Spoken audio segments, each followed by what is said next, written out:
Hey everybody, welcome back to Selena's Corner.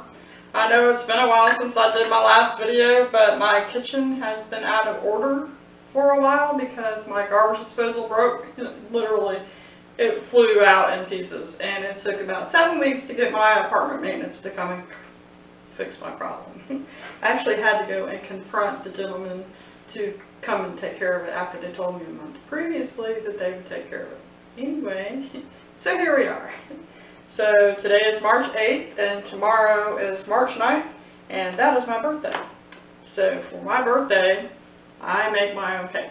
I'm going to make a brownie bottom, chocolate, ganache covered cheesecake for everybody today. So, you know me, I always work ahead so we can get through these videos as quickly as possible. So I've already got my pan prepared, and we'll do the brownie bottom first, and I do a shortcut. I use a box mix brownie, and no shame in that. It's a brownie mix that I like, so I use it. This recipe is by Jennifer McHenry, and I found it on bakerbrave.com. About 3 years ago, I had never made a cheesecake before. My son made, Josh, we saw him on the chocolate macaron video. He made it look so easy that I was like, I bet I'm just going to try it. So I bought some cheesecake pans, it's a 3-pan set from Walmart. And look, I finally got my KitchenAid. Yay, I'm so excited. So we'll be using that today. So we're going to do the brownie bottom first, and we don't cook it all the way because it's going to continue to cook when we put the cheesecake batter on top of the crust, the brownie crust, and then it'll continue to cook, and then it'll be completely done once the cheesecake is done. So I've already got everything measured out for what we need. I put my brownie mix in my bowl here. This is from Pampered Chef. A lot of the stuff I'll be using is from Pampered Chef. For the brownie mix, we're going to need the brownie mix, a 1/4 cup of water. I add pecans. You can add walnuts if you like, or nothing. I mean, I like them, so I always add them. So it's about, I don't know, a little more than a 1/4 cup. That's probably more like a half. It's like a handful. 2 eggs and 2/3 of a cup of vegetable oil. Also, remember I told you in a previous cheesecake video to bring all of your ingredients to room temperature before you begin your cheesecake. That way, it makes a much nicer, fatter filling, and it will actually, things mix better too when you bring them to room temperature. You don't actually have to fight with it, especially if you're like making something by hand. It just makes a better product when you go ahead and bring your ingredients to room temperature. Also, the filling calls for bittersweet chocolate, melted and cooled. And I couldn't find bittersweet chocolate, so I got unsweetened chocolate. And for every ounce of unsweetened chocolate, you add 2 teaspoons of sugar. So I added that to the chocolate. I melted it like 1 minute at first, and then 30 seconds, I think twice. I don't think I even finished the second cycle. But just until it gets hot, so it'll melt. It won't all be melted at first. It won't melt until you begin to stir it. So that's what we need for the brownie bottom. For the cheesecake filling, we're going to need 24 ounces of cream cheese at room temperature. I've already placed that into my mixing bowl.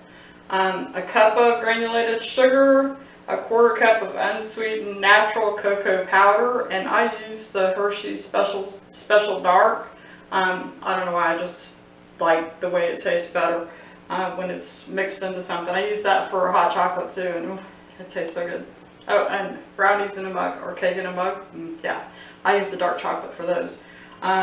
We'll need 6 ounces of bittersweet chocolate, melted and cooled, and I had to use unsweetened and then add the 2 teaspoons of sugar per ounce.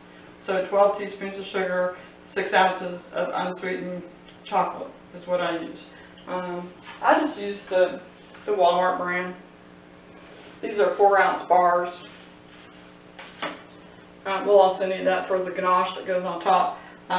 3 large eggs, 2 teaspoons of my homemade vanilla extract, half a cup of sugar, a half a cup of sour cream, and I've also brought that to room temperature as well. So the first thing we have to do is we have to make the brownie bottom. And then while the brownie bottom is cooking, I ran out of paper, so I used stuff that I didn't need anymore. Okay. I'm just going to switch that up because we don't need the ingredient list anymore. Next, we'll just need the instructions on how to do it. Now, I'm starting kind of early in the day because I want to do it all today because tomorrow's my birthday, so I'm going to be kind of lazy on my birthday tomorrow. There's 101 things that I should be doing instead of being lazy, but it's my birthday, so that's what I'm going to do. I even took the day off from work. My assistant, I love her to death. She is filling in for me today. Hi, Susan. Let's see. So let's do the brownie bottom first. And we don't need a mixer for that. We can actually just do that by hand. So we need a big spoon for that. I don't use a whisk for this kind of stuff because you tend to whip too much air into it. So let's put the dry ingredients in first. Just kind of mix those around a little bit. And then we're going to put in our 1/4 cup of water. Our 2 eggs. Bad thing about my garbage disposal being broken is that I couldn't even use my dishwasher. So there wasn't any cooking going on here. So remember, if you like what you see today, to like, subscribe, share, comment, be nice. Yeah, don't forget that part, be nice. And also, let me know in the comments something that you would like to see me make. I know that I need to make something besides sweets, but people just seem to look for desserts. That's what I look for most often, because we just have so many special occasions in our lives. You know, birthdays, anniversaries, you know, Easter's coming up, so St. Patrick's Day is coming up. I make an Irish soda bread for that. Maybe I'll do that for you. It's really easy. You make it in a cast iron skillet. It's really easy. It's like basically you just like mix everything together, let it rise, turn it out into a cast iron skillet, throw it in the oven, let it bake, take it out, let it cool, cut it up and eat it. It is so good. And my assistant, she can't have like seeds of any kind. So what I do, because I put caraway in it, so what I do for her is I use a little bit of rye flour, so she still gets that little bit of rye taste to it.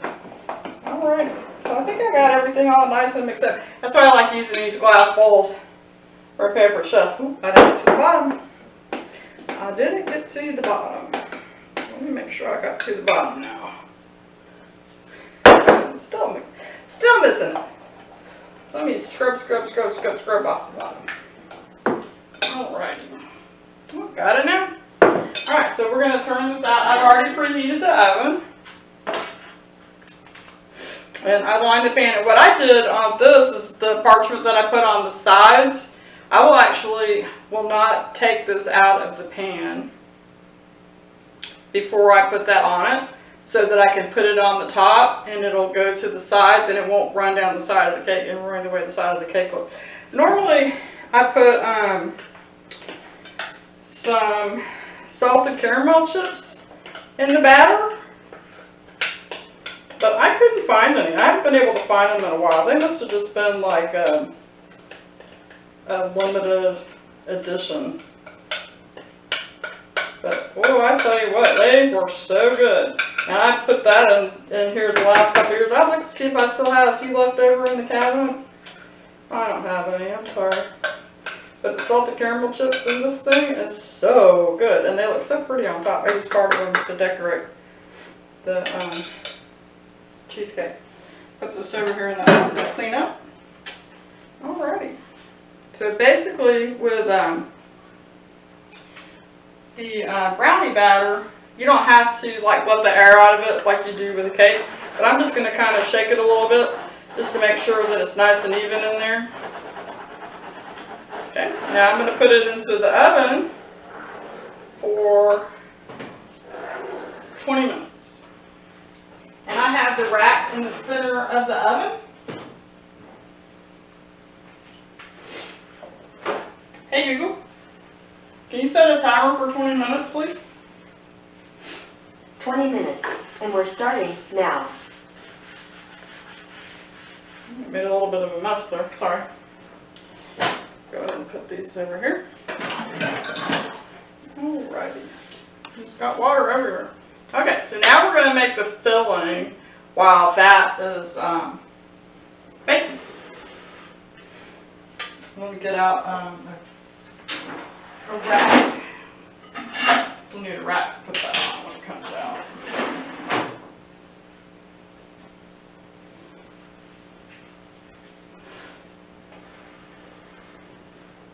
Alrighty.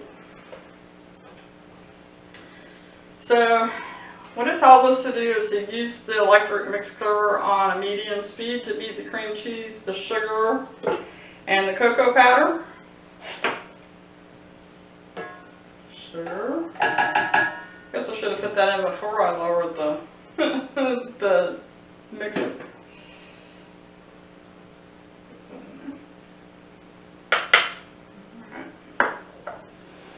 And it says to beat the cream cheese, sugar, and the cocoa powder until thoroughly combined and fluffy. And then we'll add the eggs one at a time.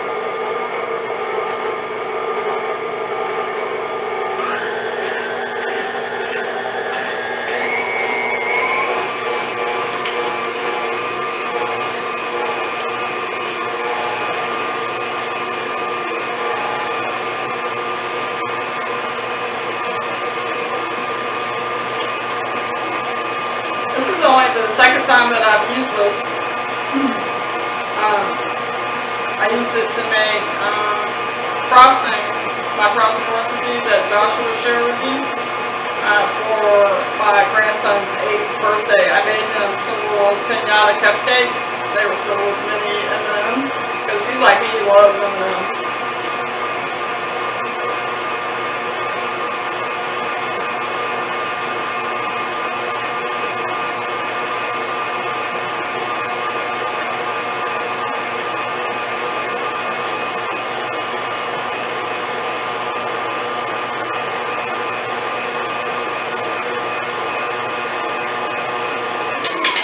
Stop this for a second, and I'm going to just scrape this down a little bit.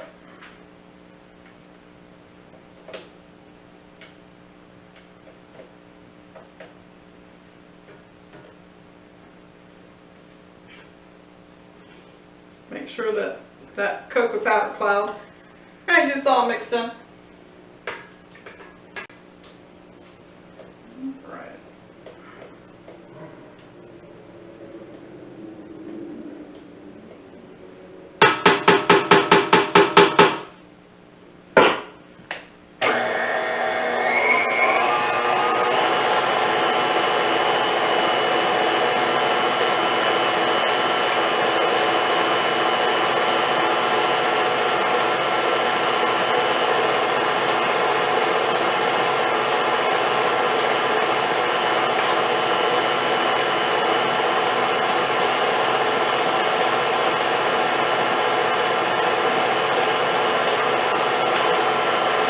For the size machine this is, it's not very loud.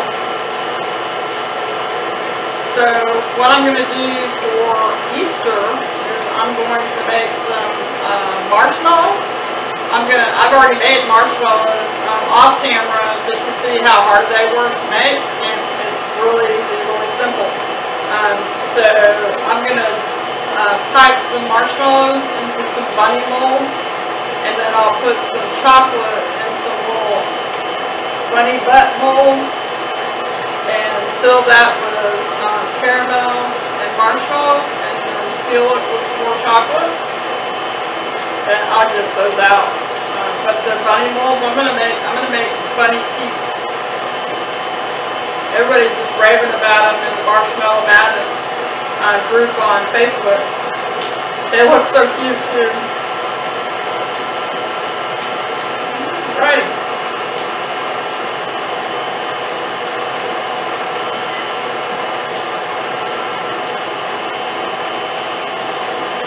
That's nice and fluffy now. Now I'm going to add the eggs one at a time.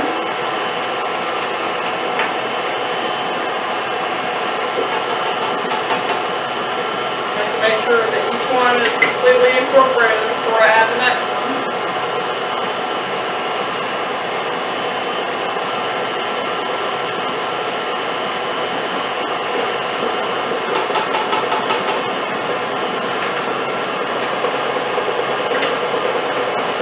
And remember, if you get eggs on your hand, don't lick your fingers if you're not supposed to eat raw eggs.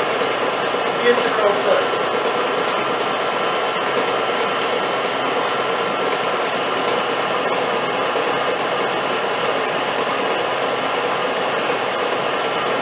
That looks good.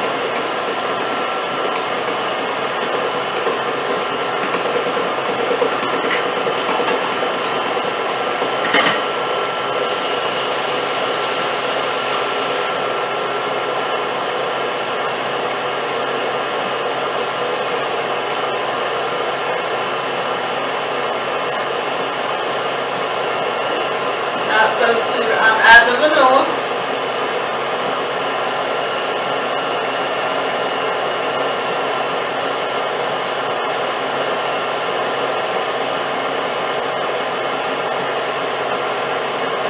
Got those little caviar flakes in it. It smells so good.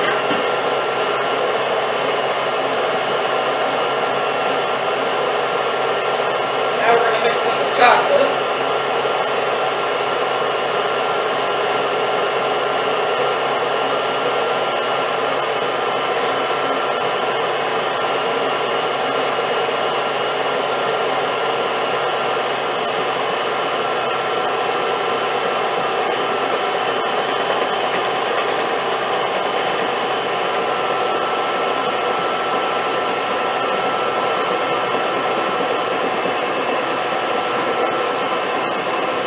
Everywhere.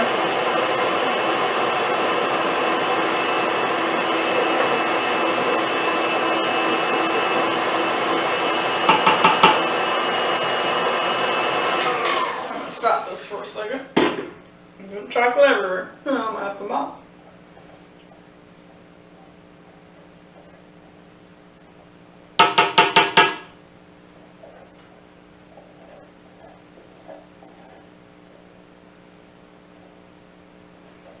Alright.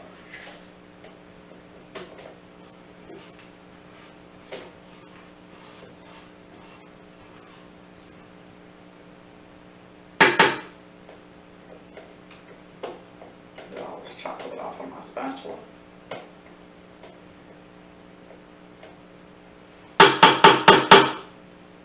Alright.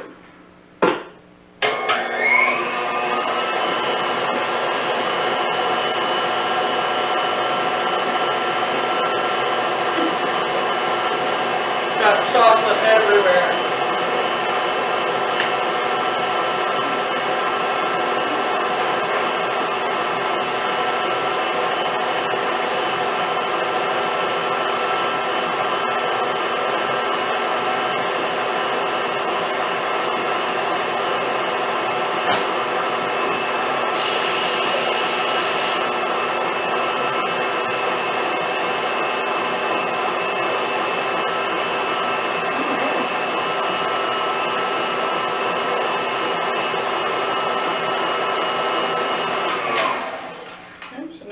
Add the sour cream.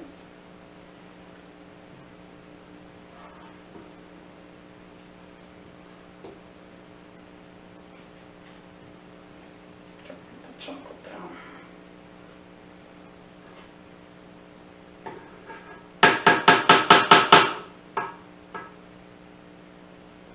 I'm just going to use my finger. Making it for me, so I can actually, I have plans to, I'm going to share this with my neighbors, and I'm going to put a birthday cake in all of them. Let's see, I have 4 across the hall, I have 1 next door, and 2 of the other people that I talked about that I baked the banana nut bread for.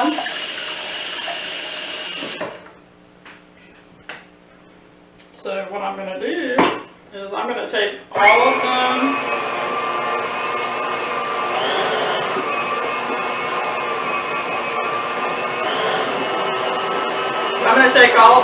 a piece of cake, cheesecake tomorrow, and I'm going to put a candle in each one of them, and I'm going to ask them to make a wish for me for my birthday.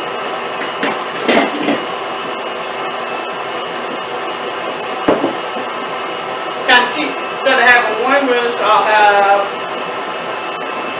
7, 8, including myself. You know what I can give this year. I would like to buy a house again this year, so that's on my wish list.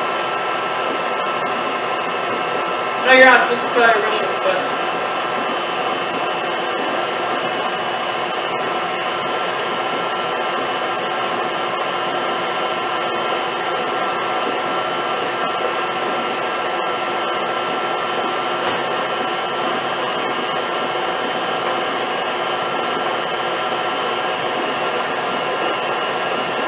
got that 8 minutes on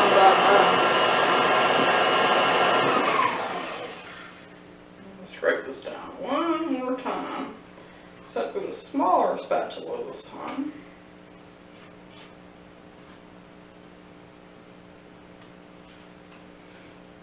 Put that sour cream off of the side.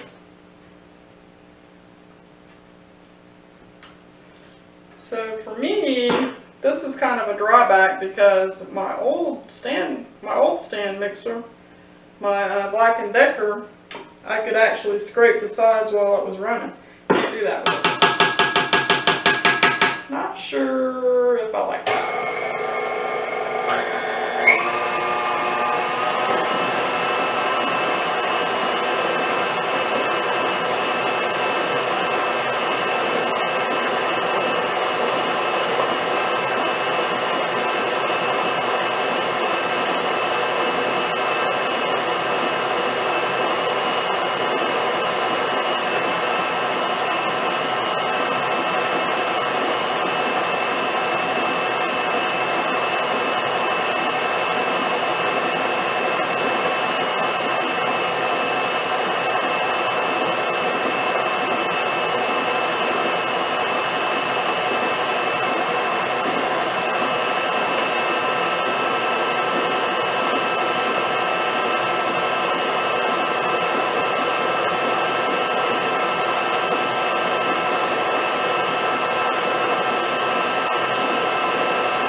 Now this recipe comes with a brownie bottom recipe.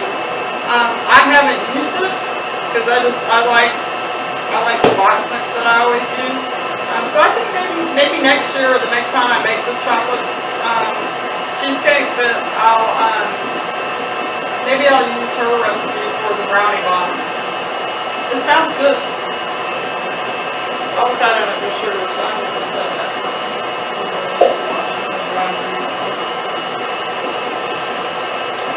So, alright, so that looks like it's good to go. So I'm just going to set that up. Push back out of the way a little bit.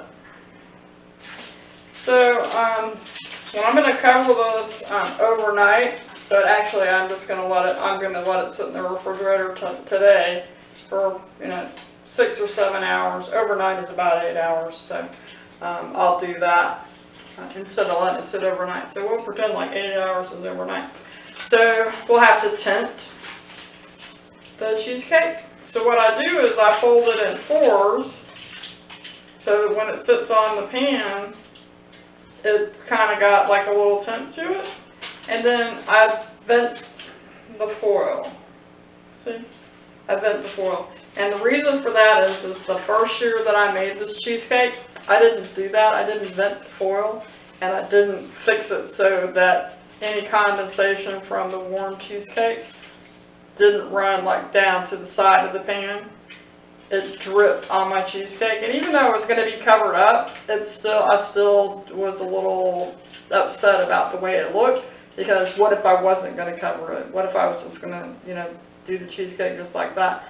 At that point now, I've either got to make excuses for why it looks like that, or I have to figure out a way to cover up that spot that was on the cheesecake, and I don't like that. If I'm gifting something, I want it to look really, really pretty.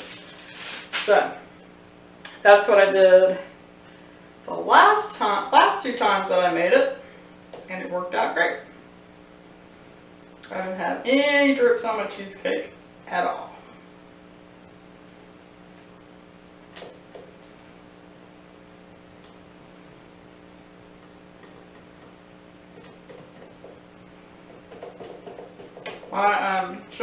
My assistant general manager over our food and beverage, she makes the best chocolate chip cookies in her KitchenAid. And I was like, okay, so the last two times I made cookies, they were like an epic fail.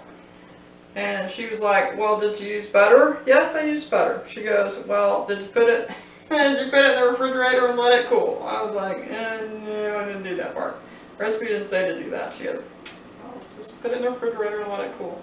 And you won't have flat but tasty cookies. They were ugly cookies. They tasted good, but they were ugly. Both batches that I made. And I made peanut butter blossoms, and I used the Starburst chocolate drops. Yeah. They were flat. So I'm going to unplug this, just like always. And I'm going to take this off. She says she's going to take it off. Sure she is. I gotta turn it. Lift and turn so I can put this over here. And wash my hands because I just got that stuff all over me.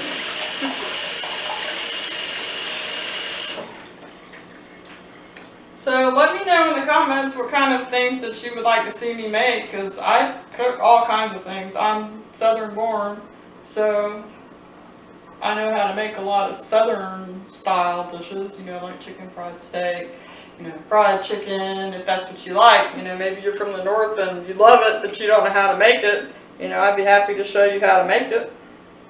Nicest thing my brother ever said to me was, your chicken's almost as good as mom's. So I was like, okay. So I keep trying. If it's almost as good as mom's, maybe someday he'll say, oh, this is as good as mom's. That would be really nice of him to say. I'm going to put this in here. See how long we have on our brownie. Got about 2 minutes on that. I'm not going to open the oven, but I did turn the light on. And it's looking really good. It was glossy when I looked at it a few minutes ago. It's not glossy anymore.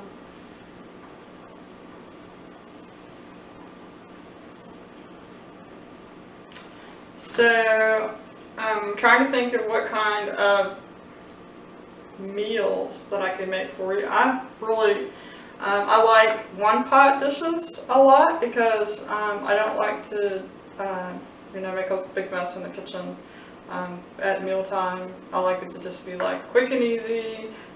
We always, I raised 3 children, and my mom was with us, so we always did like buffet style. So we would just make everything and leave it at the stove, so we didn't have to dirty up bowls and plates and all that stuff. So we would just like serve it out of the pots, and then anything that was left over we could put in storage dishes after it was cool, throw it in the refrigerator, and then we get half leftovers for the next day, or maybe lunches for my mom or I, depending on how much was left. But normally I don't really like to make a lot of leftovers. I like to just like cook enough for what we're gonna eat that day, and that way we don't waste food. I'm not big on leftovers because growing up, my great grandmother, every time I would go see my great grandma, she'd be like, "Come on, help me eat up these leftovers," and I had no idea how long they'd been in the refrigerator. I got food poisoning one time, not from her food, but I got food poisoning one time, and I am very leery of food. I don't know how long it's been sitting or how long it's been in the refrigerator, because once you've had food poisoning once, it's very easy to get it again. So I'm real funny about food. Oh, our brownies are done. Okay, Google, cancel. So we're gonna take this out. We're not gonna turn the oven off because we're gonna need it for our cheesecake.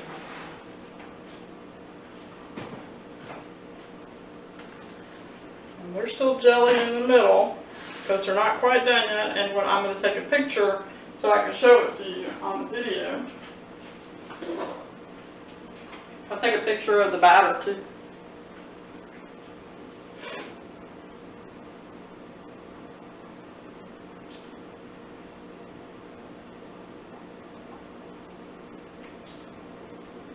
Alright.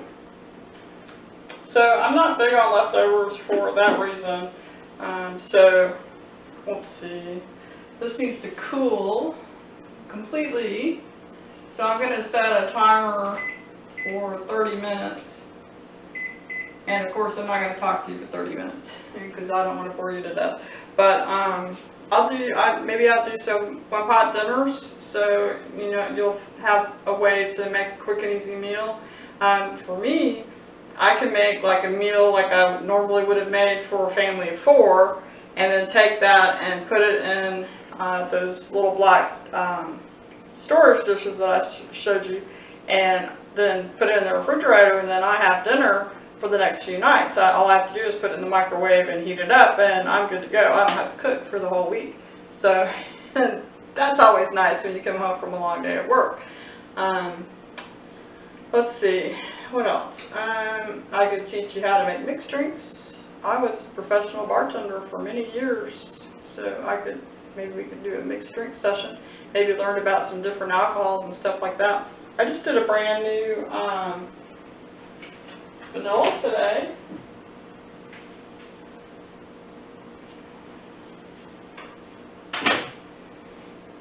I got some Mexican beans from Indrivanilla, and I put it in Hornitos Black Barrel tequila, and wow, it is a really nice tequila, and I think it makes a nice vanilla extract. This is just a little over 1 ounce of beans, so it's a little over a cup. And this bottle was actually from Hornitos. It was a pre-made margarita, and wow, it was really good. It was kind of strong, but it was good. So I got about 8 beans in 1.36 ounces, and I cut 4 of them in half, split them, and put those in here, and then I folded the other 4 and put them in there in half. This is a cork top, so I really need to put some plastic wrap in there, like I've always said. So let's do that right now. My brownie bottom smells really good.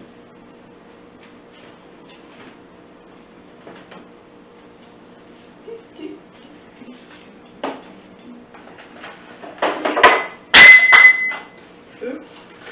Thank goodness it landed on the thank goodness it landed on the rug, or it might have broken.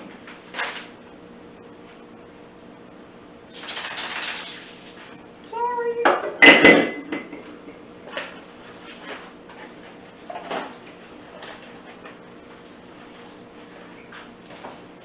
I have these little storage baskets from the Dollar Tree. I get a lot of stuff from the Dollar Tree, obviously. See? Got my candles ready for tomorrow. Plastic wrap. So yeah, you can use cork tops, but you should put plastic wrap in between the cork and the bottle so that the alcohol doesn't evaporate or degrade your cork. So it's basically just go like that, and it'll be all set. I thought this bottle was really pretty. I got several bottles. I've got one. I've got some Sri Lanka and some more Madagascar. I think it's bourbon cure coming. And I got 7 ounces of the Madagascar. Hold on and I'll show you the bottle I'm going to use for that.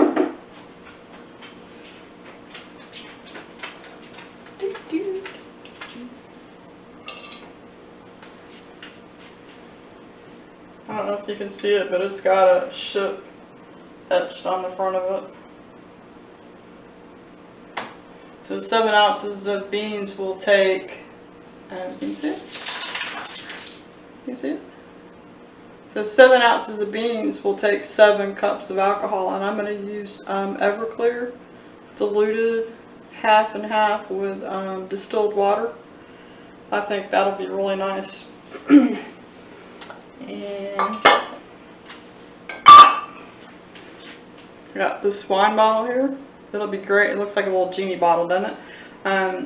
That's probably enough for 3 ounces of vanilla beans. And then this Woodford Reserve bottle will hold 3 ounces of beans as well.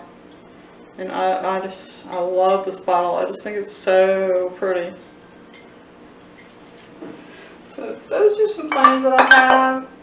And then I got this one for Christmas. And it'll hold 4 ounces or 4 cups of alcohol.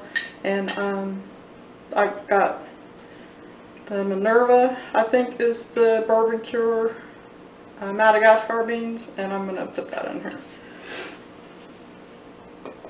So also, just remember, it can't be crystal.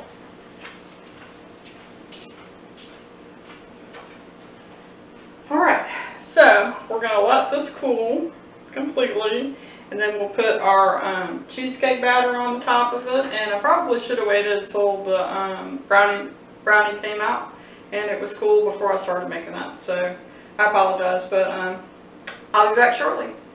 Remember, like, share, subscribe, comment, be nice. I'll be right back.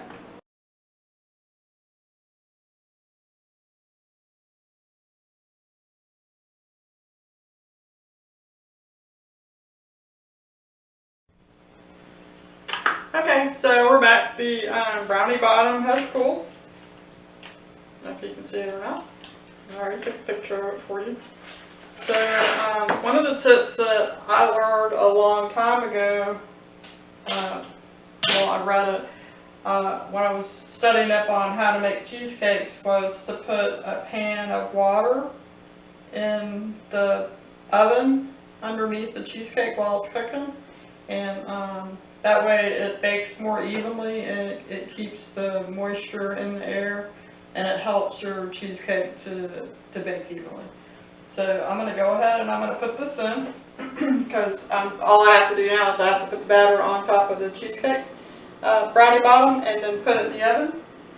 And we're going to put it in the oven at 350 for 15 minutes.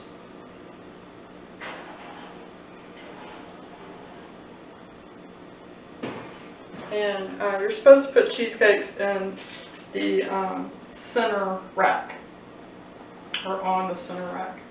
So I'm going to put this off. Alright. I like this bowl because it's got a handle on it. Alright. So we're just going to pour this out of here and into the pan.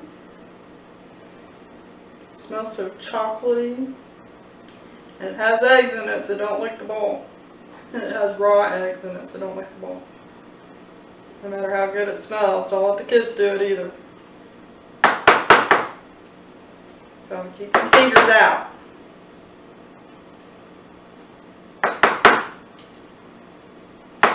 This is a 9.5-inch cheesecake pan.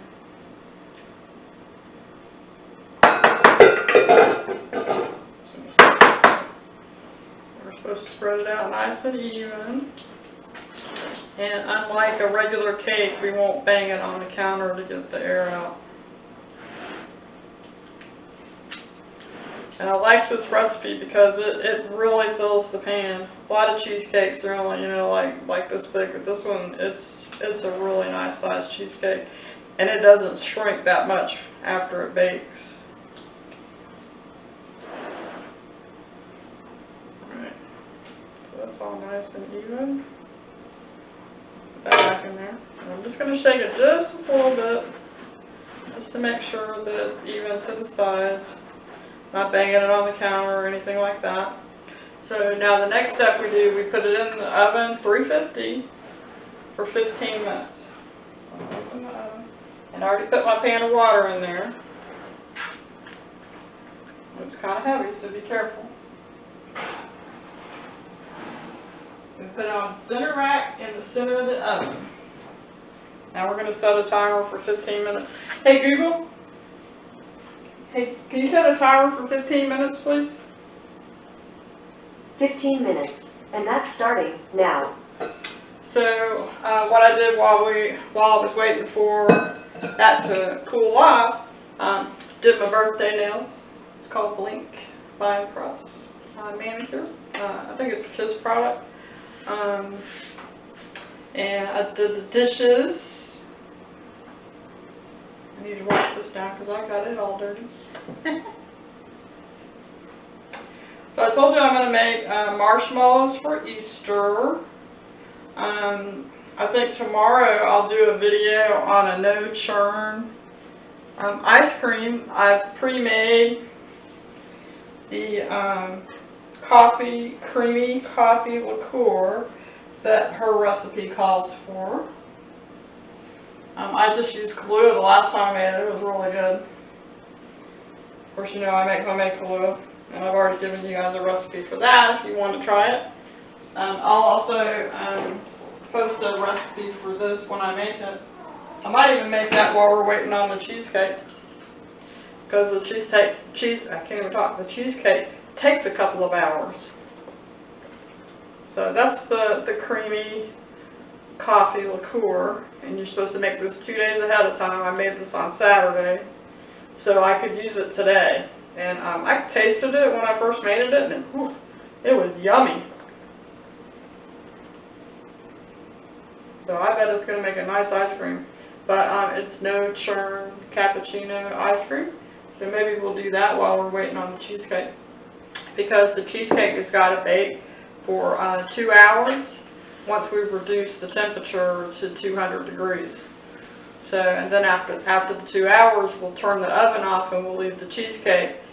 Turn off the oven and we'll remove the cheesecake from the oven. We'll gently run a knife around the edge of the pan, and then we'll return the cheesecake to the oven and leave the cheesecake in the oven for 2 hours. Then we'll cover it loosely and we'll refrigerate it overnight. Then after it chills for, I would say, 5 to 8 hours, then we can make the ganache. And for that, we're going to need chocolate and whipping cream. So for that, we'll need 6 ounces of bittersweet chocolate. And again, I have the unsweetened chocolate, and I'll add 2 teaspoons for each ounce of unsweetened chocolate to make it bittersweet, and 1/2 cup of heavy cream. And then you need chocolate sprinkles for the garnish. So what I'll do is I'll use chocolate sprinkles, and if I had the salted caramel chips, I would use those too. But I'll use the chocolate sprinkles, some pecan chips, and some chocolate curls. And I might even take some nonpareils and sprinkle on the top of it too, just because it looks pretty. It'll just like give it, and some caramel sauce. I put caramel sauce on it last year, and that was really good. So I'll get out the caramel sauce too. But we won't need this stuff for several hours, so I'm not even going to take it out yet. So I'll just put that back over there. So once the cheesecake has baked for 15 minutes, we'll turn it down to 200, and I'll come back when we get ready to do that. So I'll be right back.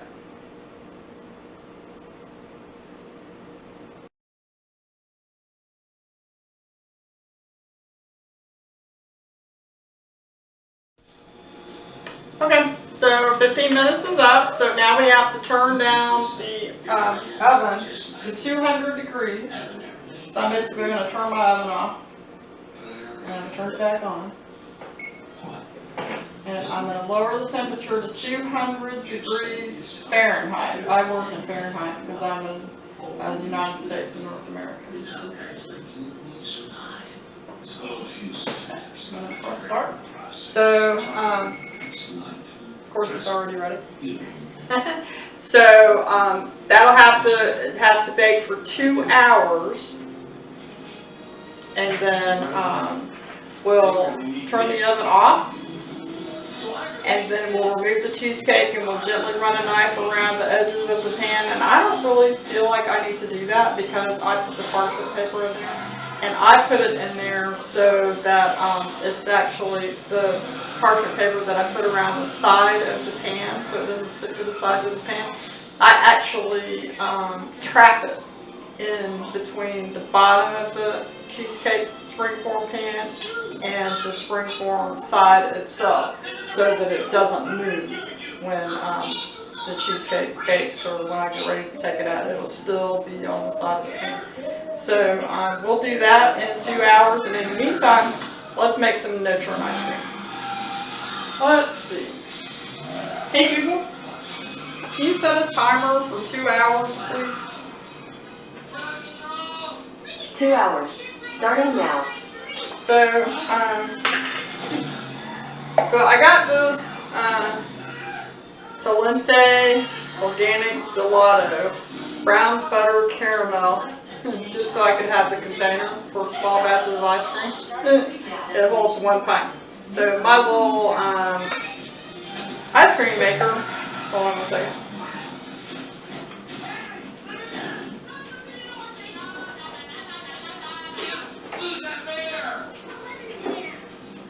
So my little ice cream maker,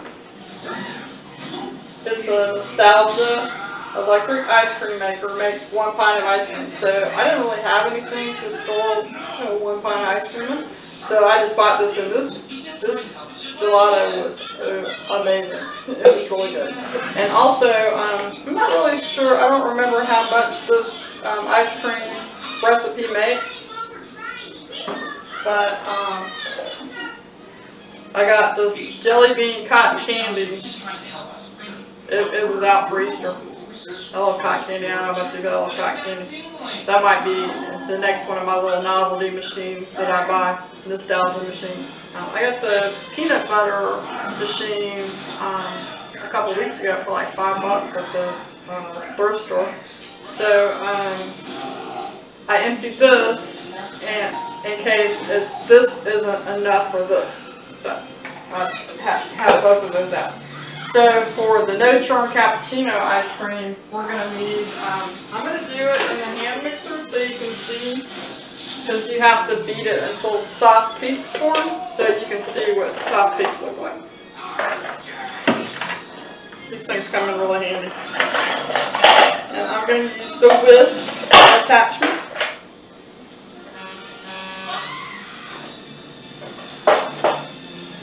I need a bigger kitchen, as you can see. So, when I buy a house, notice my positive thinking there, when I buy a house, my kitchen is going to be larger, with lots of counter space for all of the fun little gadgets that I have that I use to cook with. I have all kinds of bakeware and dishes, and I have a bunch of stuff in storage from when I lost my house after my mom passed away from cancer. So I'm hoping someday I can drag all that stuff out of them, because I have a bunch of cake pans from when I was doing my cake decorating business, and I'm actually considering getting back into that again. I forgot to turn the volume off on the TV, so let me do that.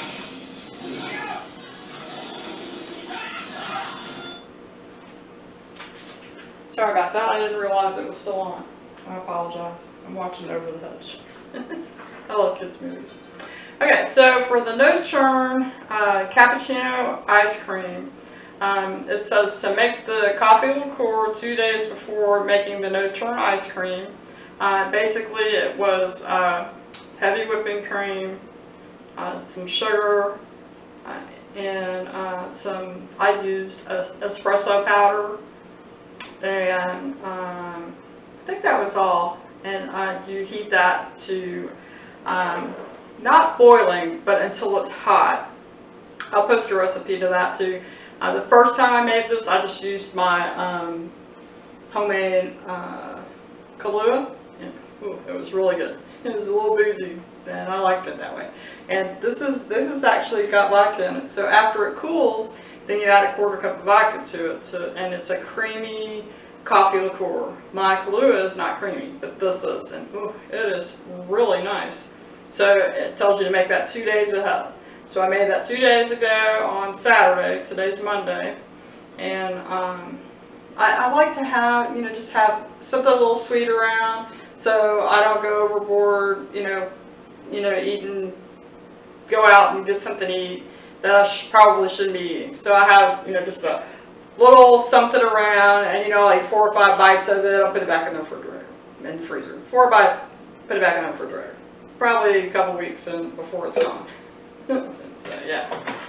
So anyway, so this where I'm going to use the whisk attachment,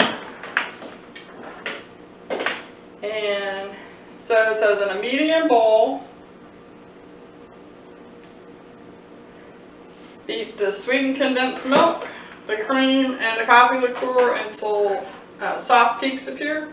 And then it says pour into a freezer-safe container or a loaf pan, 8 by 4 inches, and then place in a large Ziploc bag and freeze at least 3 to 5 hours or until frozen or overnight, and then enjoy. That's directions 1. Directions 2 says in a medium bowl, whisk until smooth the sweetened condensed milk, the coffee liqueur. In a large bowl, whip the whole cream until thick peaks appear.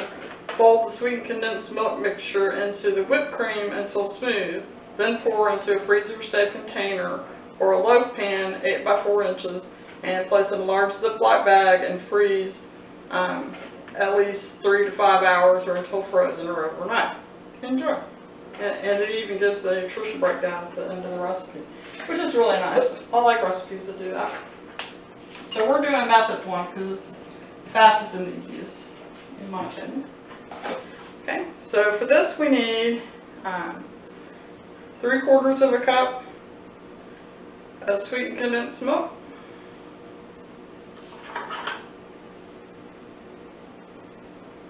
Get all that yumminess out. And I thought about doing a video while my kitchen was out of order on the difference between wet measuring cups or liquid measuring cups and dry measuring cups, just so you would understand some of the mechanics of cooking. And it applies to cooking or baking, because if you don't use the right amount in a recipe, then it could ruin your whole recipe. So now you've wasted money because you've ruined the recipe because you didn't use the proper amount of ingredients. So this is a liquid measuring cup, and it goes by fluid ounces that are in something, and liquid. And these are dry measuring cups, and they go by the weight of dry ingredients. Like a cup of flour, for instance, I think is like 6.5 ounces of flour. So this goes by the weight of dry ingredients, where liquid measuring cups go by, and liquid measuring, you can tell the difference because liquid measuring cups usually have a spout for pouring to make it easier. So then the next thing we need is 1 1/4 cups of whole whipping cream. I'm using heavy whipping cream. Okay, and this is a very, very old measuring cup here. So I've actually had to mark the markings on the side of it for where the most ingredients that I use the most. A cup, cup and a half, and 2 cups on this measuring cup. I use it a lot. So flat, and I'm all down. I'll be 61 tomorrow. So I can't see it anymore. Alrighty. And then we need 4 tablespoons of the coffee liqueur that I made.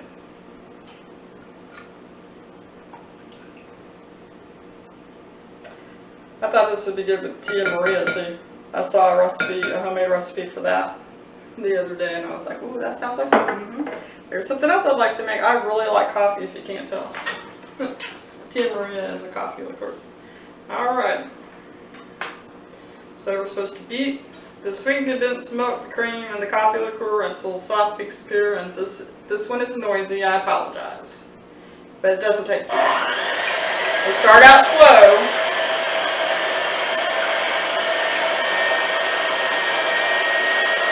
Then you can push it up. You want to start out slow so it doesn't slosh everywhere.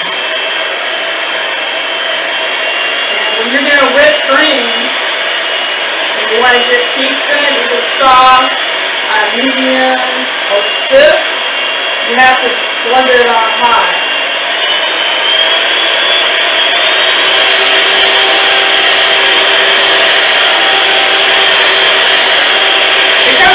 Pretty quick.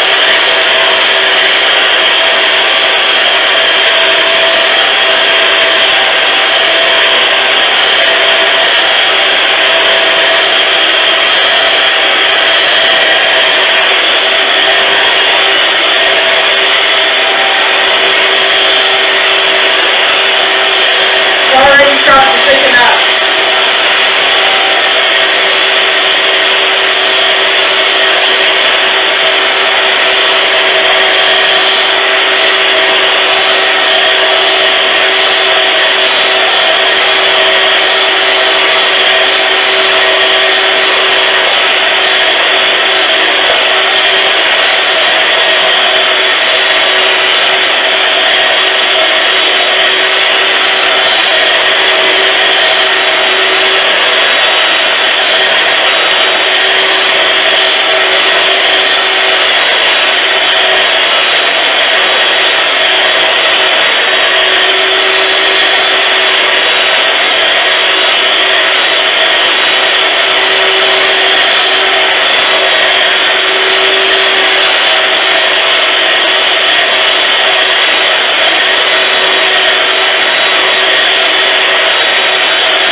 So I'm already starting to see that it's starting to hold its shape.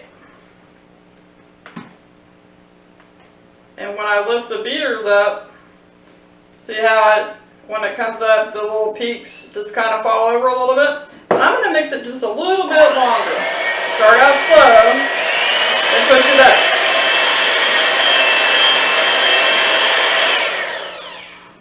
See the little waves I was talking about?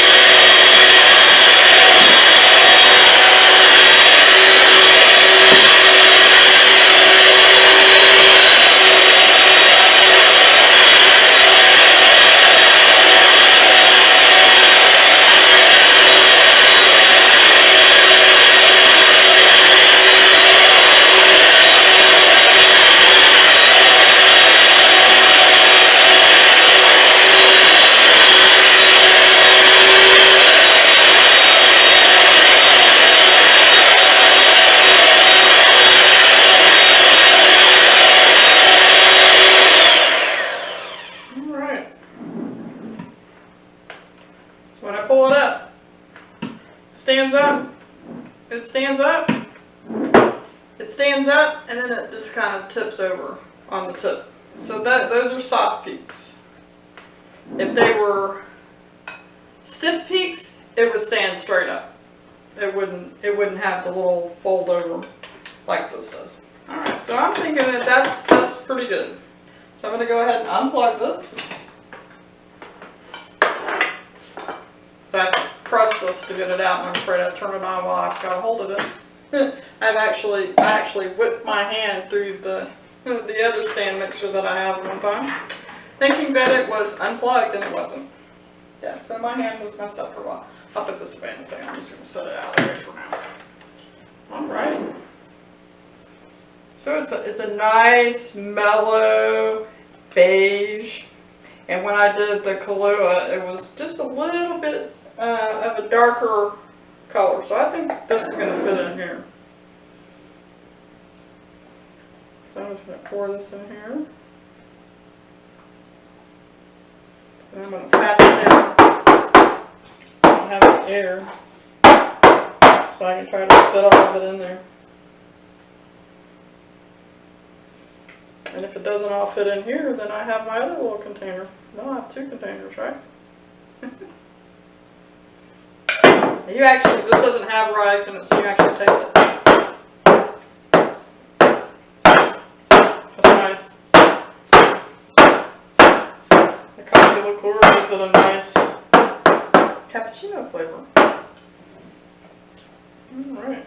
So I think that's as full as I'm going to fill that one, because when it starts to freeze, it'll expand some. So I fill it almost to the line.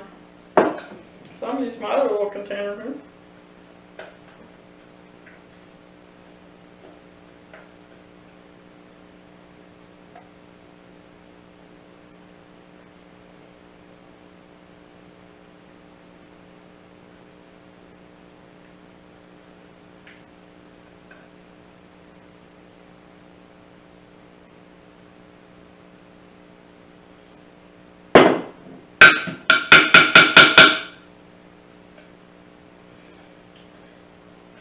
Get as much of that yumminess out of there as we can.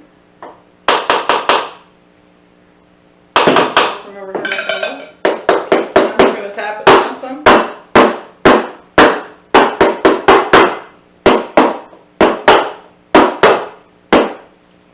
That's actually probably, I would eat probably 2 servings of that. That's kind of my trick. I know I'm fat, but I'm fat because of my thyroid being ugly. But anyway, so that's just kind of like my little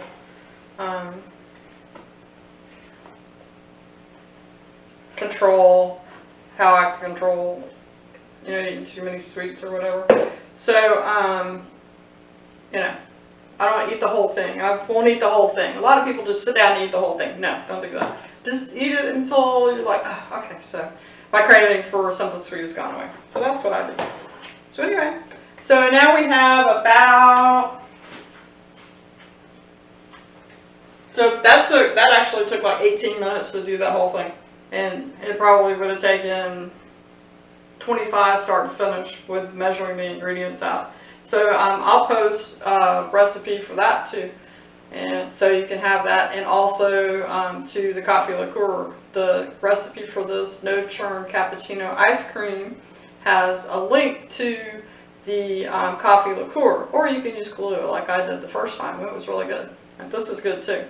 I found this on an Italian in my kitchen, and Rosemary Malloy is the person who created this recipe. Okay, so we have about 1 hour and 40 minutes to go on the cheesecake. So I will be back when that's ready. See you soon.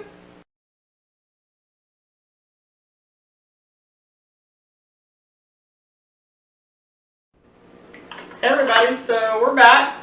In just a few seconds, it won't be long now, it'll be time to move on to the next step for the cheesecake.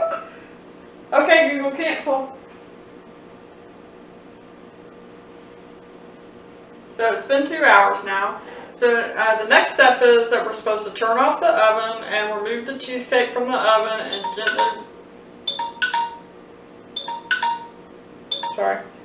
and gently run a knife around the edges of the pan, and then we return the cheesecake to the oven and we leave the cheesecake in the oven for 2 hours. Alright, so let's do that. So we're going to turn off the oven, grab some hot pads. Another reason that you put the pan of water in underneath the cheesecake is so that it doesn't crack.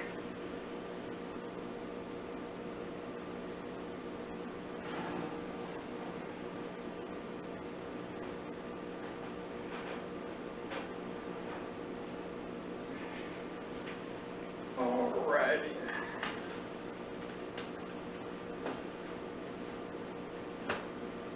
Here's our cheesecake.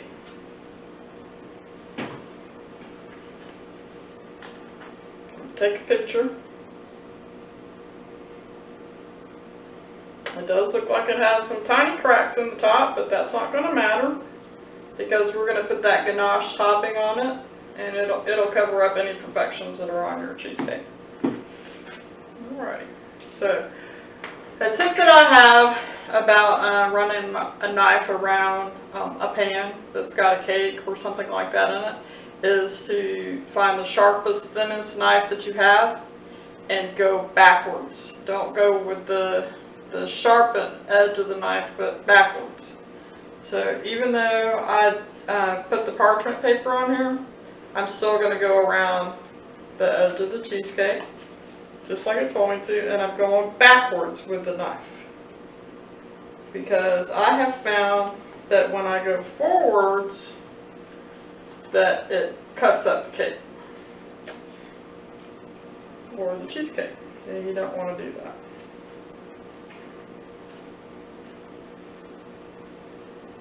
So because I put parchment paper on here, I'm basically just loosening the parchment paper from the pan.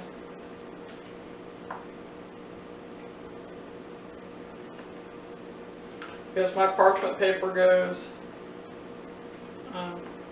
held in place on the sides by the bottom of the pan itself. Alrighty, so I've done all that. I'm going to leave my pan of water in there. And now I'm going to return my cheesecake to the oven and let it finish the cooking process.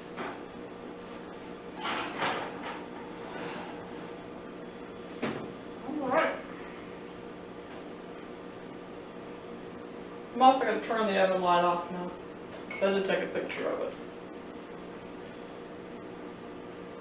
I think I took a picture of it anyway.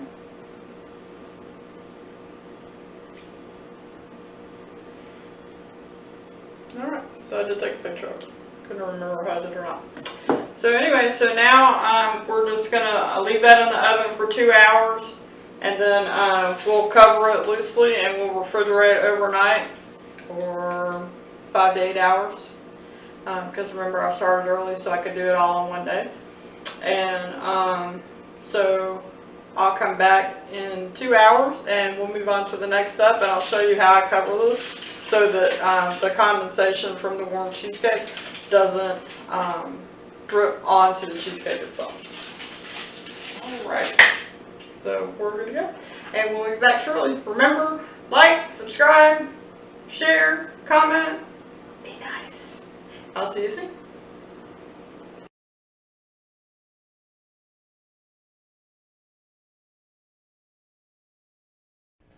Hey everybody, we're back. It's time to take the cheesecake out of the oven and cover it. Okay, Google cancel. So let's take care of that right now. It's going to be hot, even though it's been in there for a couple of hours.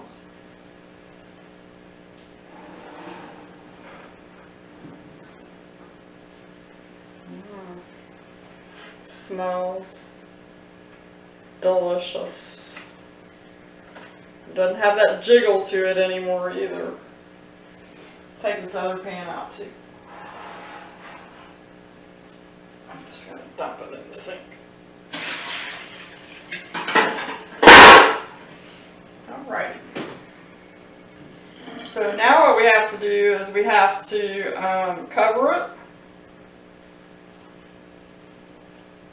with foil and put it into the refrigerator overnight. And for me, I'm going to check it at 5 hours and see how cool it is. And if it's still warm, then I'll go ahead and I'll wait a couple more hours and see how it's doing. But I'm going to show you how I put the foil on so that the condensation from the warm cheesecake doesn't drip on the cheesecake. And remember, I put a hole in it, see, so that the steam could escape. And I also folded it in fours so that it would make a nice little tent.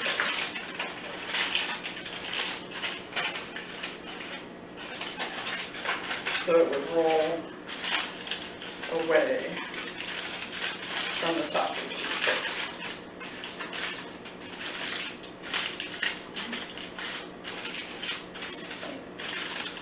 You see how it's got that nice little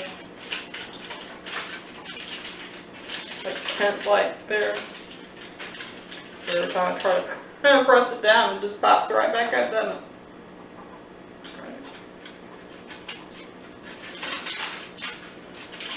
That up like that.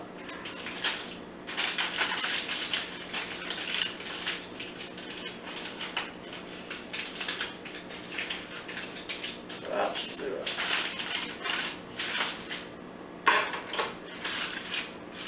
Right?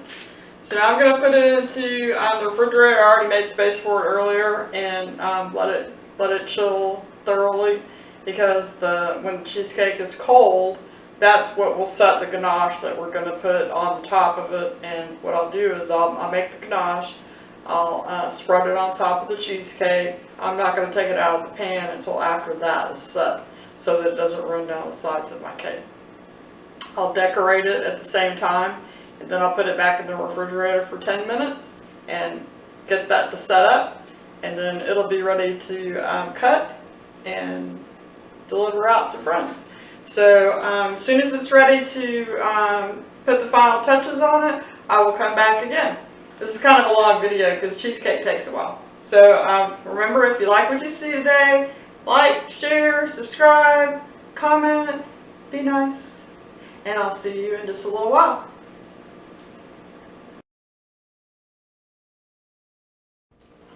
So hey everybody, welcome back to Selena's Corner. The cheesecake has been in the refrigerator overnight for 6 hours now, and it's nice and chilled. So we're ready to go ahead and do the final touches. We're going to make the ganache. We're going to put the ganache on it. Then I'm going to go ahead and decorate it. Then I'll put it back in the refrigerator. I'm not going to remove it from the pan tonight. I'm going to leave it in the pan, decorated, until tomorrow. And tomorrow I'll take it out of the pan. I'll remove the parchment paper. I'll move it to a pretty plate. And then I'll take some pictures of it. And then I should be able to upload the video, because I've already got everything ready except for this last little segment. And then the finishing touch photographs to add to the video for you. So let's make the final ganache topping for this beautiful cheesecake. So for that, we're going to need a half a cup of heavy cream, heavy whipping cream, and we're going to heat that just till it starts to bubble around the edges. We don't want to boil it or scald it. We need 6 ounces of chocolate, bittersweet chocolate, and remember, I only had the unsweetened chocolate, so I also had to add the 12 teaspoons of sugar to it. It's 2 teaspoons of sugar for every 1 ounce of unsweetened chocolate to make it bittersweet. Also have all my little toppings out that I'm going to use. My little drizzles of the caramel, some little tiny nonpareils, some chocolate pearls, some pecan pieces, and some chocolate sprinkles. And it sounds like a lot, but it looks really pretty when it's finished. Yeah, so it's really decadent.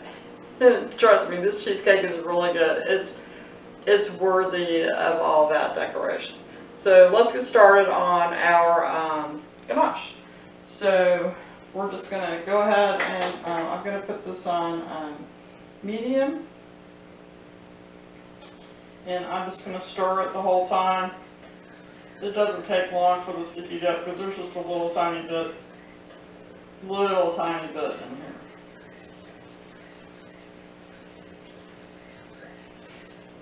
I've got everything in the video ready to go. I just need to write the description for you and add all of the recipes for you, so you have those. Let's see, what else? Remember, put in the comments something that you'd like to see me do a video of. Something else that you'd like to see me cook. I crochet. I knit. I'm not an expert knitter like I am a crochet artist, but yeah, I make cords and make extracts. That's kind of my hobby. I have a lot of hobbies because I like to stay busy because I'm ADD. I'm ADHD, so I gotta be doing something all the time. So my mind just doesn't shut up. I have to do stuff all the time. So we're just going to heat this until, see the little bubbles around the edges. It doesn't usually take very long. You got to watch milk because it can go from hot to scalded to ruined in no time flat at all. It's already starting to steam. But we want it hot enough that it's going to melt the chocolate. But we don't want to let it get too hot that we ruin it. Because scalded milk tastes terrible and it will ruin your dish. Or whatever it is that you're making. Don't see any little bubbles yet. I'm not sure I'm going to start seeing them soon. Keep a close eye. This is something you do not want to walk away from. If you got something to do, you gotta go potty, then you need to do that before you start doing something like this. Because you cannot walk away from this at all. Because it will go bad on you real quick.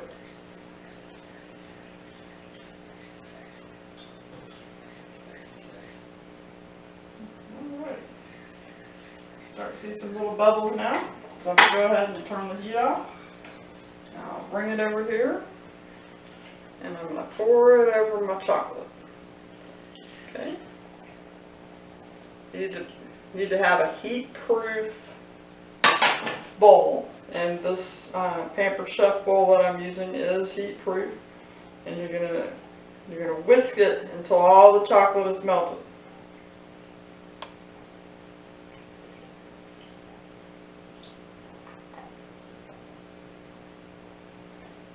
That is what I'm doing now.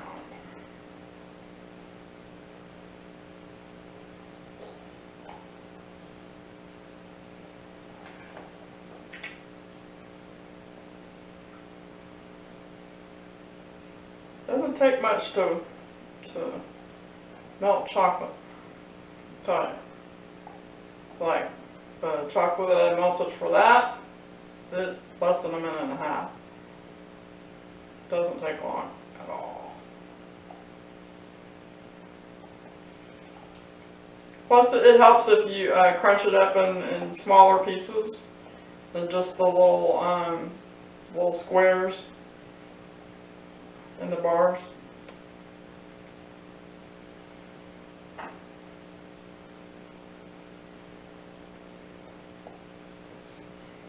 Just keep stirring. Just keep stirring. And you know, because I had to add sugar to this, I have to stir it a little more than I would have previously with just bittersweet chocolate. But for some reason, I've been having a hard time finding it lately. I was looking for it for something else. I don't remember what it was, but couldn't find it. Oh, the chocolate bombs I made for Christmas. That's why I had to get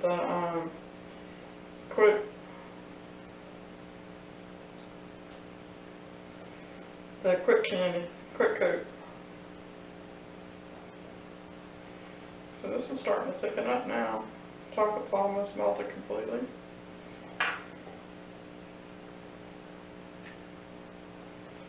A little bit more.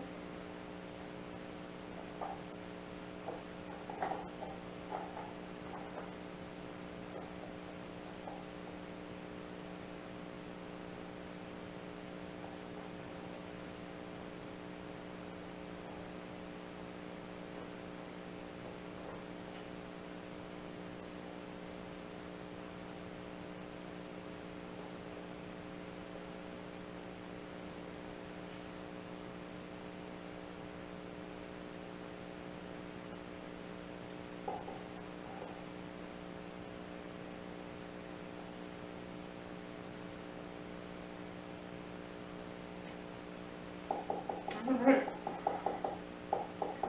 so I am now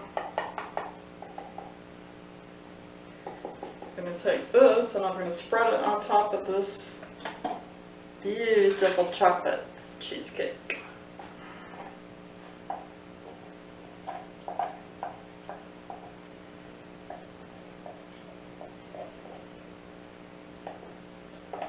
That look nice.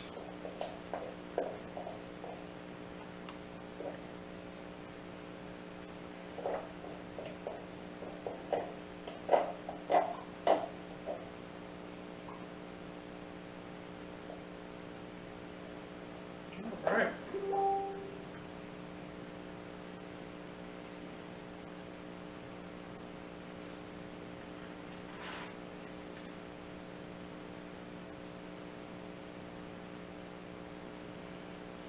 I'm going to spread it just to the edges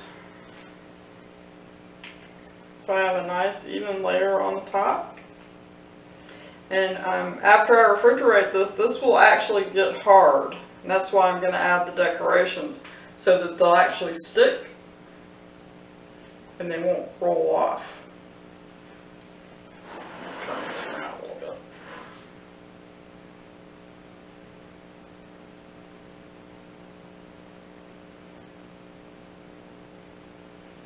Trying to make it nice and neat. Make it look pretty, presentable. So even though I'm going to cut it up to take it and share it, I still want it to look pretty. It's all about presentation, don't you know that? I mean, how many of these cooking classes do I need to do for you? It's all about presentation. Make it you, though. That way people can say, oh man, I just love the way Bill made that chocolate cheesecake. It was so pretty. Or Julie, I love the way Julie did that cake. It was so pretty. It was prettier than that video that she showed us.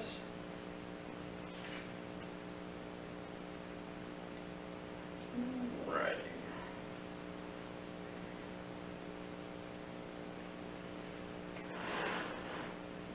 I think that's pretty much going to be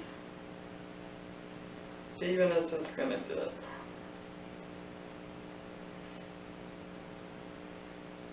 Alright. Put that over there. Now we're going to decorate. So, I'm going to drizzle. No, I think I'll do the sprinkles first.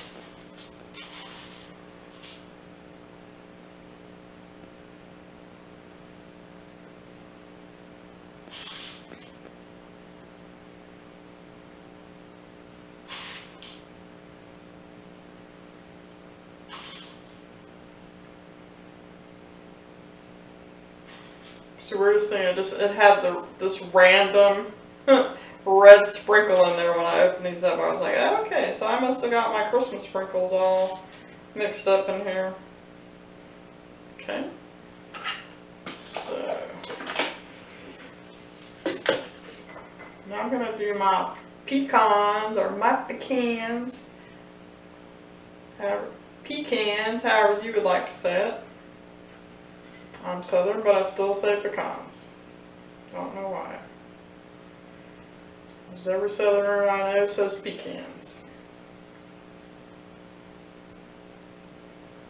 I went to boarding school with a lot of people from around the world, and I've picked up several things. Like one of my friends was from the Bahamas, and he was always saying, "Eh."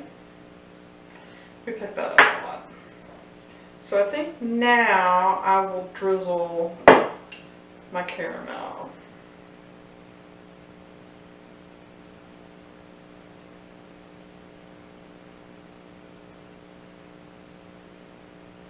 This is just like caramel sauce like you would put on ice cream. And I'm basically just using it to make it look pretty.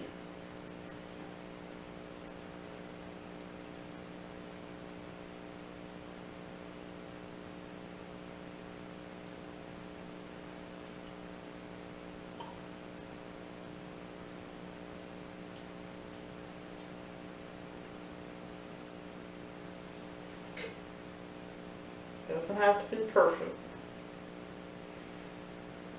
We're just shooting for eye appeal.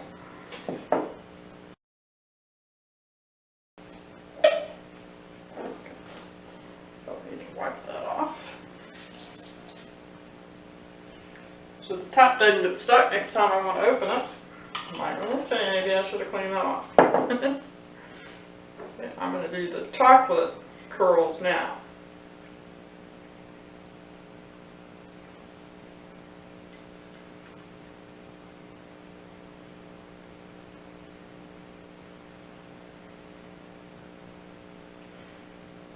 You can put as many or as few as you like. You can choose your own decorations.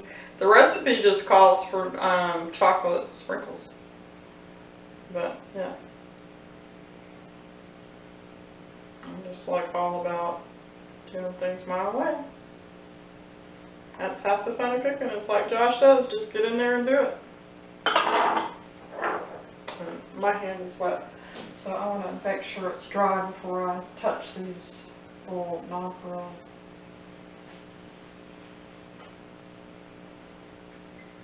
I don't want them to stick to my hand.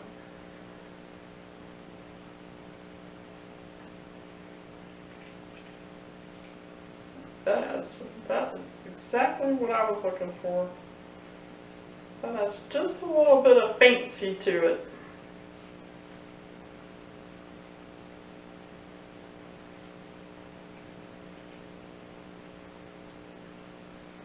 I like these little candies. I like those little nonpareils that I make at Christmas time.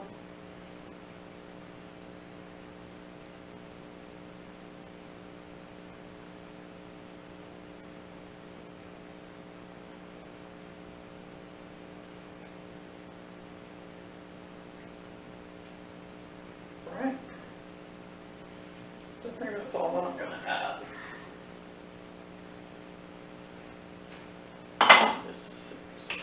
See, they're all stuck to my hand.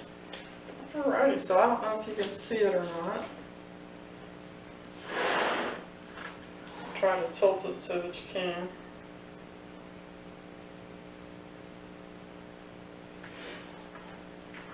And then bring it around to the camera.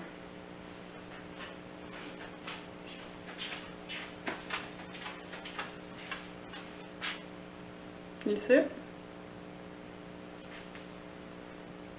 Pretty, huh? I'm going to take a picture of it too.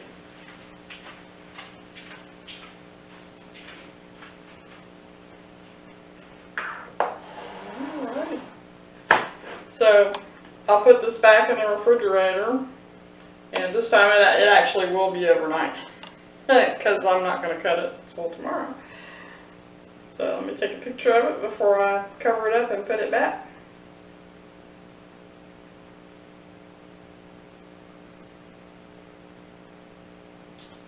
Alright, so that's all we have for today. So tomorrow, happy birthday to me. I will take it out of the pan.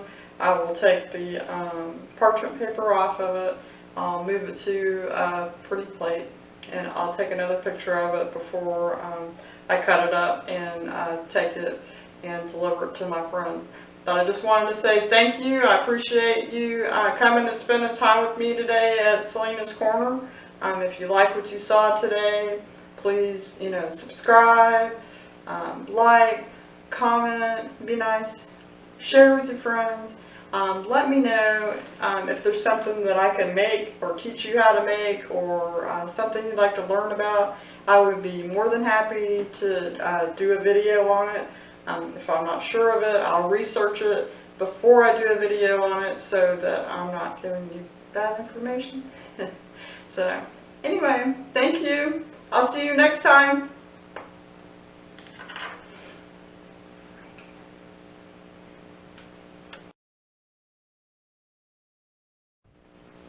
Hey everybody, welcome back to Selena's Corner. Happy birthday day!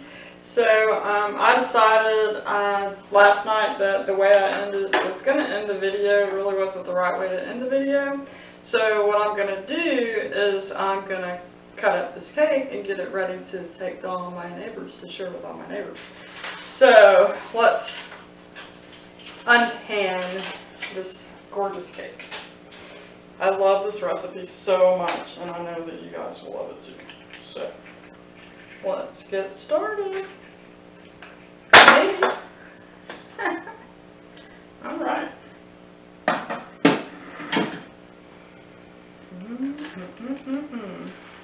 Yummy, yummy, yummy.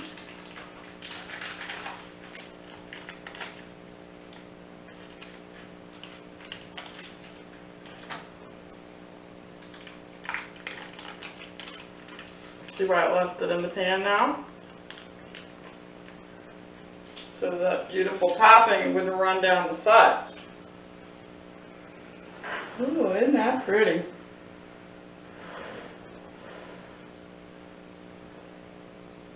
Can you tell me a little cheesecake?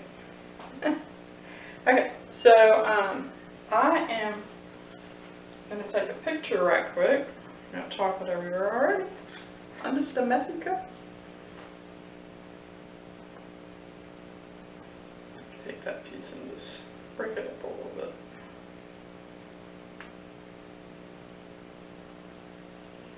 Alright, I should have chopped those up a little more instead of just taking them out of the bag. Alright, so we're going to take a picture of it out of the pan, and on the sides. I don't know what it is about cheesecake, but you always have one ugly side, and it's right here. Okay, so this says that it's 16 servings. So if we do it in 4s, then we should get 16 pieces.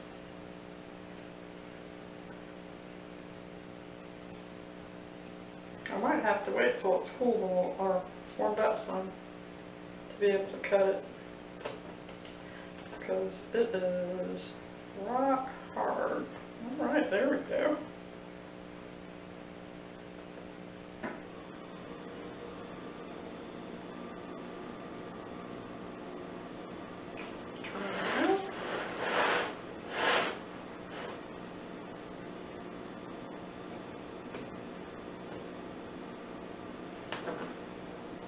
I'm going to be able to take out at least one piece to show you. So if you notice, I'm not like pulling the knife out. When you pull the knife out of a custard like or a cheesecake, it like pulls the filling and the bottom of it with it. So when you cut it, pull the knife back up so it doesn't tear up the cake. Alright, so we cut it in half. Now we're going to cut that half in half.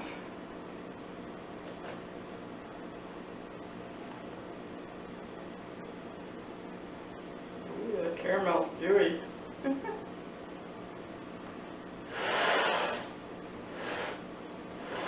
just love this cake so much. It is so yummy. Her recipe is so yummy. Cut this half in half.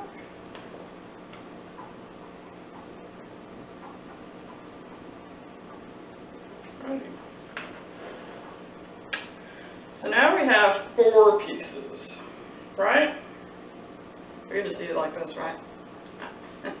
We have 9 people to share it with. I'm counting an extra person just in case, because I think my neighbors across the hallway, I think her mom might still be visiting. So I'm counting her, and then I just found out that Mr. Elijah and his wife, and her birthday was yesterday. So this is perfect that I'm going to be sharing cake with her today. I just found that out too. Their grandson is with them, so instead of 2, there'll be 3 over there. So that'll be fun. All right. So now I'm going to cut each one of these in half.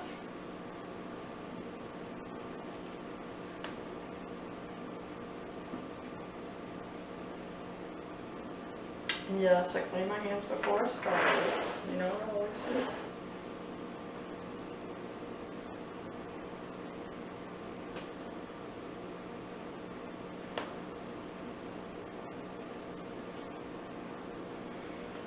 Now the cheesecake, the reason it seems like you're so stingy with the size of the slices is because it's so rich.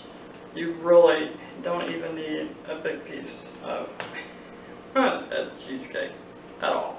That's why the slices are always so small. Alrighty, so we'll do this one in half.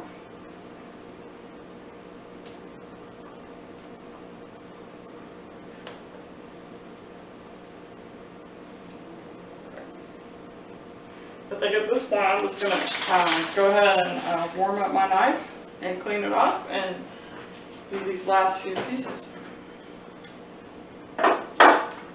And I actually save cheesecake pan boxes when I buy it at the store because I'm too lazy to make mine. So that when I do make the cheesecake, I have a box to store it in the refrigerator. Washing my knife off right quick. Get kind of a build-up on it there while I do these last few pieces.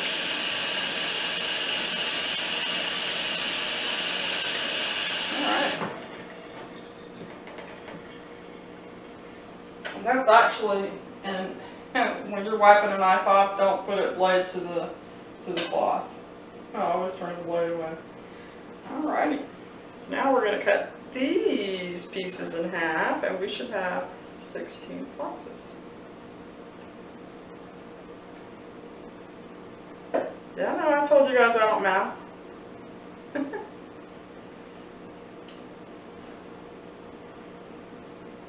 Alright.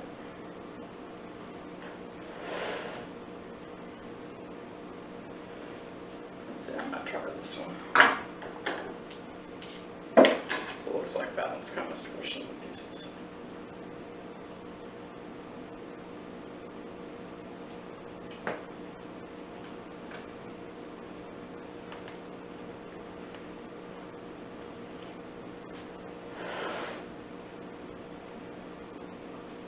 I'll take that squished one for me.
I think I just have one more.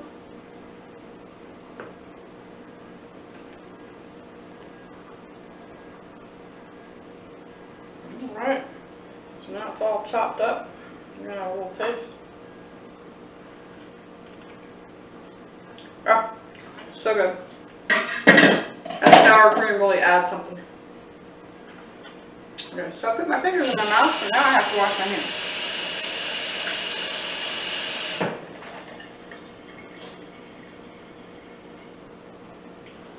Dry them off. Sanitize. I'm doing that because I put them in my mouth. That's not a thing. But just get into the habit. You do stuff when nobody's around. Gonna mess her right quick. Maybe. Chocolate just don't want to go nowhere. So you got all the pieces? I got all the pieces. So I think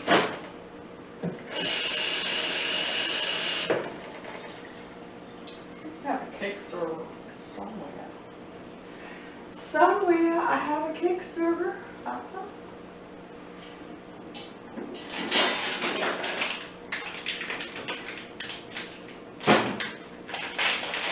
Dollar Tree. A whole serving stuff. For $1. I love Dollar Tree. About the only place I can find shelf-stable milk.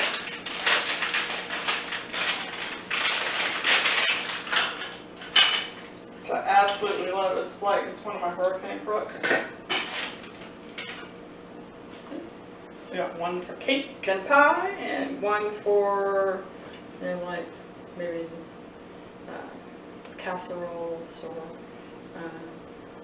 cobbler, something like that. So don't need that. Alrighty. So I said I was going to take the ugly piece, right?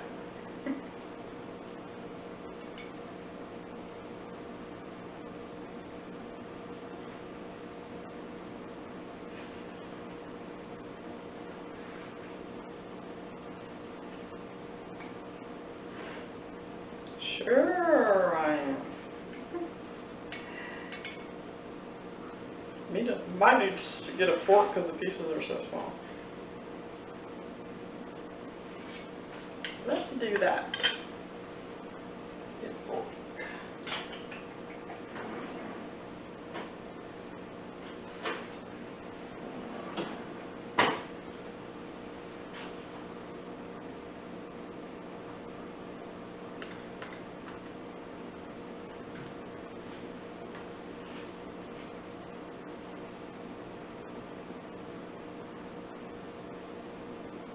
It might be catching parchment paper here.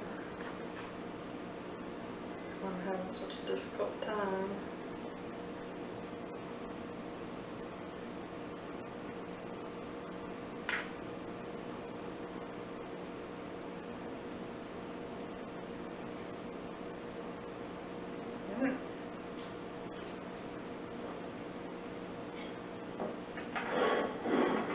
Good. Told you I get the ugly piece.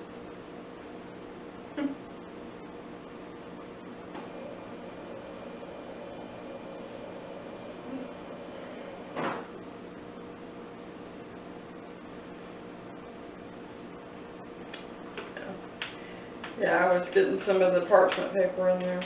So I might need to take it off that parchment paper. Put it on the serving platter. Alright. So, that over there. Yeah, I'll just get the parchment paper in there. So we're going to have to take out another piece. So I can see where it's at. There we go.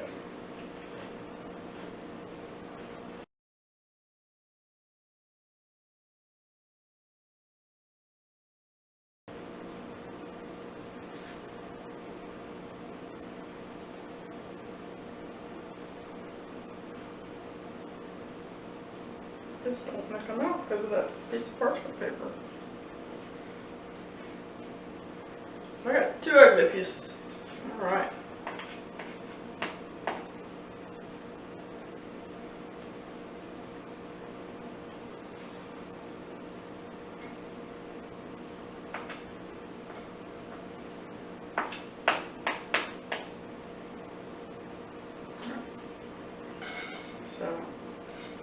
at this mess.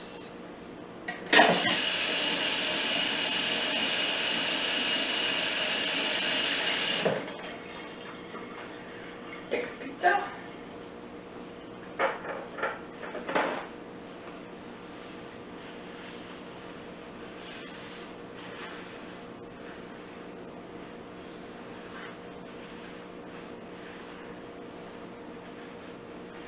That's the one bad thing about chocolate, it just gets everywhere. And it has oils in it, so it's hard to get it to clean off anything.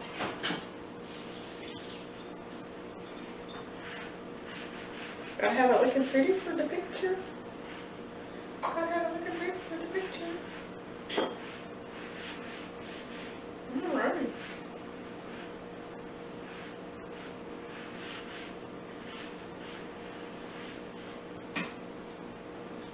So,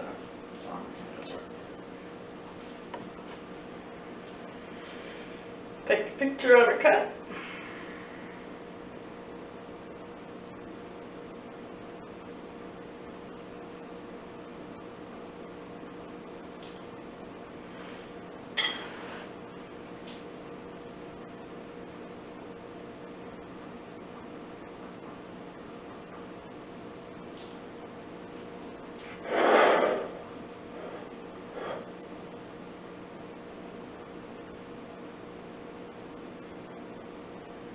Get my ugly piece to stand up straight. Alright.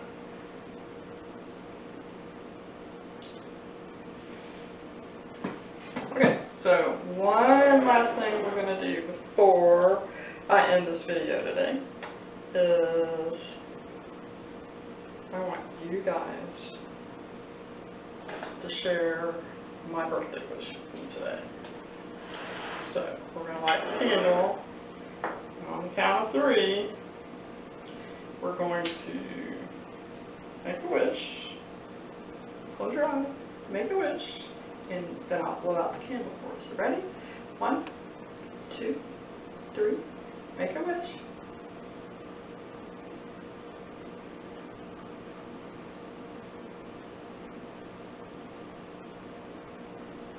Ready?